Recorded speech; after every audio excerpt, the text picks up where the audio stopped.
I am the God that healeth thee. I am the Lord, your healer. I sent my word and healed your disease.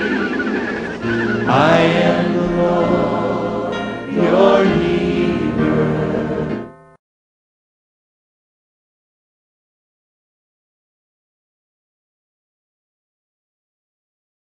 இயேசு கிறிஸ்துவின் இனிய நாமத்தினாலே உங்கள் அனைவரையும் அன்போடு வாழ்த்தி இந்த நிகழ்ச்சிக்குள் வரவேற்கிறோம். இயேசுவின் தழும்புகளாலே நிகழ்ச்சியின் மூலமாக உங்களை மீண்டுமாக சந்திப்பதிலே பெரும் மகிழ்ச்சி அடைகிறோம். ரூத்தின் சரித்திரத்தை குறித்து நாம் தியானித்துக் கொண்டு வருகிறோம். கடந்த பகுதியிலே நகோமியின் வாழ்க்கை குறித்து தியானித்து வந்தோம். நகோமியின் வாழ்க்கை, வசந்தமாக துவங்கின நகோமியின் வாழ்க்கை எவ்வாறு கசப்பிற்குள் கடந்து சென்றது, கசப்பாய் இருந்த அவள் வாழ்க்கையை கர்த்தர் மீண்டுமாக எப்படி வசந்தமாக மாற்றினார் என்பதை நாம் கடந்த பகுதியிலே தியானித்தோம். இந்த நாளிலே ரூத்தை குறித்து நாம் தியானிக்க இருக்கிறோம். கர்த்தர் தாமே நம்மோடு கூட இந்த தியானத்தின் மூலமாக இடைப்படுவாராக. வேதத்திலே ரூத்தை குறித்து என்ன கூறப்பட்டிருக்கிறது? ரூத் மணவாட்டியான புதிய ஏற்பாட்டு திருச்சபைக்கு முன் அடையாளமானவள். ரூத்திற்கு மணவாட்டியின் அழைப்பு கொடுக்கப்பட்டுள்ளது. அன்று ரூத்துக்கு கொடுக்கப்பட்ட அதே மணவாட்டின் அழைப்பு நம் ஒவ்வொருவருக்கும் கொடுக்கப்பட்டிருக்கிறது. எடுத்து வாசிப்போம். ஓசியாவின் புஸ்தகம் 2ஆம் அதிகாரம் 19ஆம் வசனம். நித்திய விவாகத்துக்கென்று உன்னை எனக்கு நியமித்துக் கொள்வேன். நீதியும் நியாயமும் கிருபையும் உருக்க இரக்கமுமாய் உன்னை எனக்கு நியமித்துக் கொள்வேன். ஹல்லேலூயா. நித்திய விவாகத்துக்கென்று கர்த்தர் உங்களையும் என்னையும் தெரிந்து கொண்டிருக்கிறார். ஆத்தும மணவாளனாகிய இயேசு கிறிஸ்து நம் ஒவ்வொருவரையும் தன் மணவாட்டியின் திருச்சபையின் அங்கமாக தெரிந்து கொண்டிருக்கிறார். ஆகவே மணவாட்டியாகிய நாம் நம் ஆத்தும மணவாளனாகிய இயேசு கிறிஸ்துவை சந்திப்பதற்கு நாம் ஆயத்தப்பட வேண்டும். வேதம் இப்படியாக கூறுகிறது. வெளிப்படுத்தின விசேஷம் 19ஆம் அதிகாரம் 7ஆம் வசனத்துக்கு நாம் கடந்து செல்வோம். நாம் சந்தோஷப்பட்டு களி கூர்ந்து அவருக்கு துதி செலுத்த கடுவோம். ஆட்டுக்குட்டியானவருடைய கல்யாணம் வந்தது, அவருடைய மனைவி தன்னை ஆயத்தம் பண்ணினாள் என்று சொல்ல கேட்டேன். ஆட்டுக்குட்டியானவராகிய இயேசு கிறிஸ்து நம்முடைய ஆத்தும மணவாளன். அவருடைய மனைவியாகிய நாம், விசுவாசிகளாக நாம், மணவாட்டின் அழைப்பு பெற்ற நாம் ஒவ்வொருவரும் அதற்காக நாம் ஆயத்தம் செய்ய வேண்டும். அன்று ரூத்தை ஆண்டவர் தன்னுடைய மணவாட்டியாக தெரிந்து கொண்டார். ரூத்தை மணவாட்டியாகிய திருச்சபைக்கும், போவாசை மணவாளனாகிய இயேசு கிறிஸ்துவுக்கும் முன்னுதாரணமாக கூறப்பட்டிருக்கிறது. ரூத் எப்படியாக அந்த மணவாட்டின் ஸ்தானத்திற்கு கடந்து சென்றாள், அவரிடத்தில் காணப்பட்ட குணாதிசயங்கள் என்ன என்பதை நாம் தியானிக்கப் போகிறோம். முதலாவது நாம் ரூத்திலே காணப்பட்ட முதல் காரியம் என்றால் அவருடைய விசுவாசம். ரூத்தினுடைய விசுவாசம் அவளுக்கு நீதியாக எண்ணப்பட்டது. ரூத்துடைய விசுவாசத்தையும் அந்த விசுவாசத்தினால் அவர் செய்த அறிக்கையும் நாம் வாசிக்கிறோம். ரூத் 1ஆம் அதிகாரம் 16ஆம் வசனத்திலே வாசிக்கிறோம். அதற்கு ரூத், நான் உம்மை விட்டு பின்பற்றாமல் உம்மை விட்டு திரும்பி போவதை குறித்து என்னோடு பேச வேண்டாம். நீ போகும் இடத்திற்கு நானும் வருவேன், நீ தங்கும் இடத்திலே நானும் தங்குவேன். உம்முடைய ஜனம் என்னுடைய ஜனம், உம்முடைய தேவன் என்னுடைய தேவன். ரூத்துடைய விசுவாசம், வேதம் கூறுகிறது, விசுவாசம் கேள்வியினால் வரும். ரூத் கர்த்தரை அறியாதவள், கர்த்தர் ஜனத்தை குறித்து அறியாதவள், கர்த்தர் தேசமாக இஸ்ரவேலை கண்டிராதவள். அவளுக்கு இந்த விசுவாசம் எவ்வாறு ஏற்பட்டது? விசுவாசம் கேள்வியினால் வரும் என்று கூறப்படி கர்த்தரை குறித்து, கர்த்தருடைய மகத்துவத்தை குறித்து தன் கணவன் மூலமாகவோ அல்லது நகோமின் மூலமாகவோ அவள் கேள்விப்பட்டிருக்க கூடும். அதன் நிமித்தம் அவள் தன் இருதயத்திலே இஸ்ரவேலின் தேவனாய கர்த்தரை அவள் ஏற்றுக்கொண்டாள், அவரை விசுவாசித்தாள். மோவாபிய ஜனம் வழங்கும் அந்த அந்நிய தெய்வங்களுக்கும் இஸ்ரவேலின் தேவனாய கர்த்தருக்குள்ள பெருத்த வித்தியாசத்தை அவள் கண்டாள், அவரை விசுவாசித்தாள், தான் ஏற்றுக்கொண்டாள். இருதயத்திலே விசுவாசித்தாள், தான் விசுவாசத்தை வாயினால் அறிக்கை செய்தாள், அந்த விசுவாசத்தை செயலிலே நடப்பித்தாள். அது அவளுக்கு நீதியாக எண்ணப்பட்டது. அது மட்டுமல்ல, அடுத்தபடியாக நம் ரூத்திடத்திலே காணப்படுகிற ஒரு காரியம் என்னவென்றால் அவளுடைய மனத்தாழ்மை.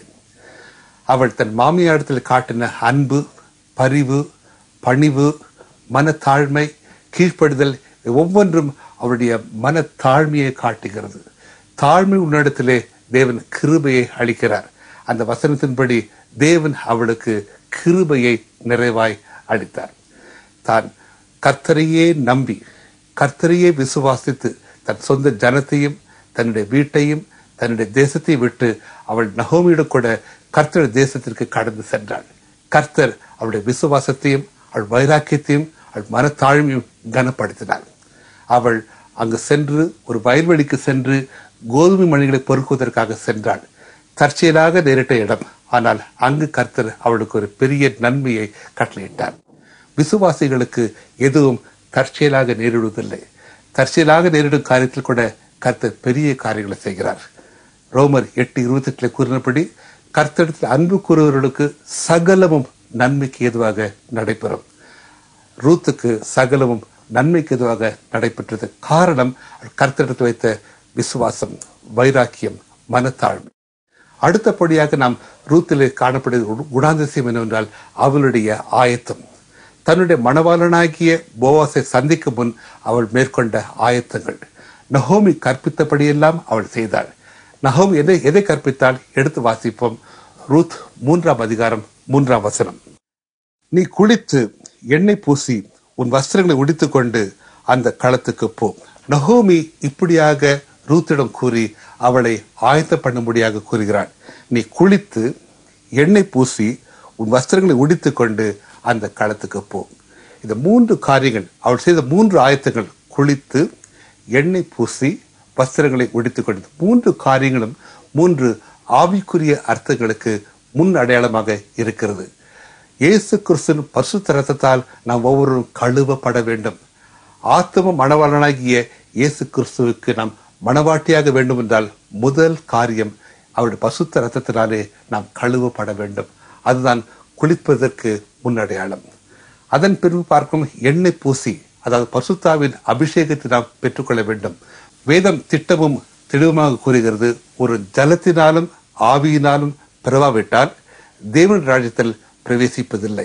ஆகவே நாம் ரட்சிக்கப்படுவது ஒரு அனுபவம், பரிசுத்தாவின் அபிஷேகத்தை பெற்றுக்கொள்வது அடுத்த அனுபவம்.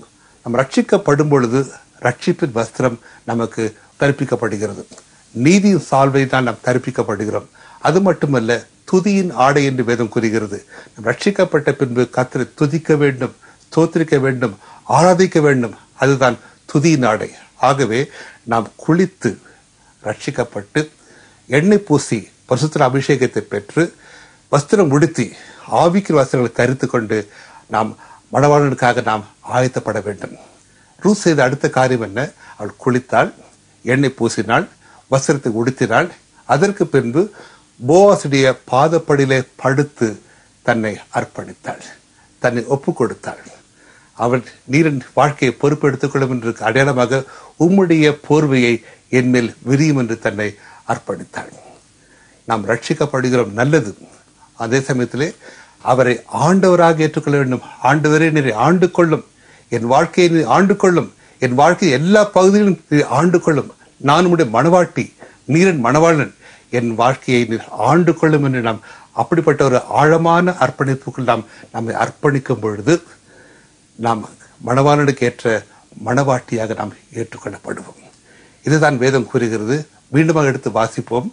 வெளிப்படுத்தும் விசேஷம் 19:7 நாம் சந்தோஷப்பட்டு களி கூர்ந்து அவருக்கு துதி செலுத்த கடவோம். ஆட்டுக்குட்டியானுடைய கல்யாணம் வந்தது, அவருடைய மனைவி தன்னை ஆயத்த பண்ணினாள் என்று சொல்ல கேட்டேன். இப்படிப்பட்ட ஆயத்தத்தை நாம் செய்யும் பொழுது நம்முடைய ஆத்ம மணவாளனாகிய இயேசு கிறிஸ்துவின் உகந்த மணவாட்டியாக நாம் மாற முடியும். இந்த வேளையிலும் கூட நம்மை நாமே நிதானித்து சோதித்தருவோம்.